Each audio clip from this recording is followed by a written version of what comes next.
Bonjour à tous, c'est JML d'Ingero Véranda et aujourd'hui on va parler chariot et galets inox versus polyamide ou téflon à l'époque, ça se disait comme ça, quand j'ai démarré à la vieille époque. Donc quelles sont les différences? À part la matière, pour l'inox en fait vous avez des galets inox qui sont doublés. Le chariot, c'est ce que vous avez ici et ça se positionne à l'intérieur de la partie coulissante. Donc vous en avez deux chariots par coulissant, par baie coulissante pour tenir l'ensemble et un système de réglage pour régler la hauteur du châssis, pour régler un petit peu l'inclinaison du châssis pour être bien droit, car une véranda ça doit être posé nickel droit d'équerre. L'inox, donc c'est les roulettes que vous avez en dessous. Vous avez un système de roulement à aiguilles, donc au lieu d'avoir des billes, des roulements à billes, ce sont des aiguilles, comme les aiguilles quand on raccommode ses chaussettes, qui sont positionnées autour de l'axe et lubrifiées, qui font fonctionner la roulette plus facilement.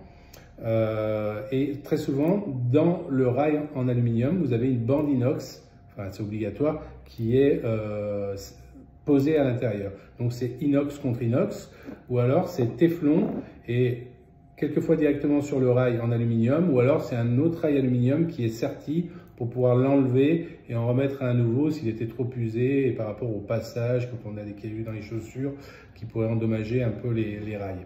Voilà la différence entre les deux. J'ai pas de débat sur les deux, mais ma préférence est l'inox. Pourquoi? Parce que depuis 20 ans, j'ai jamais changé de galet en inox, alors que sur le téflon, ça m'arrive d'en changer, surtout quand les baies sont surdimensionnées en vitrage, donc très grandes, très hautes.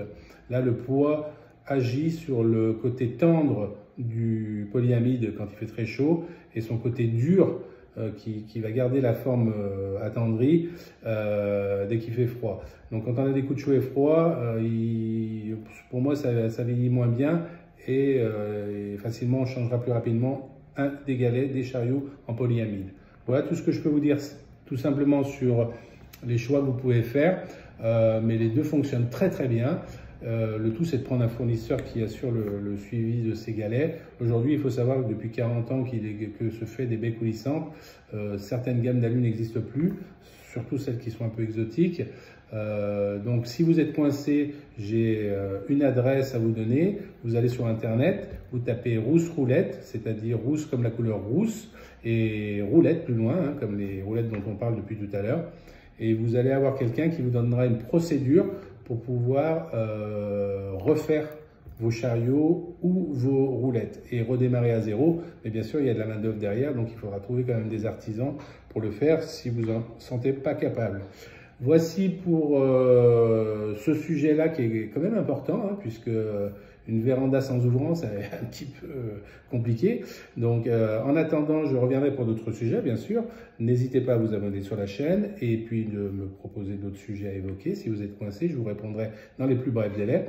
Et puis, je vous dis à bientôt sur Ingero Véranda.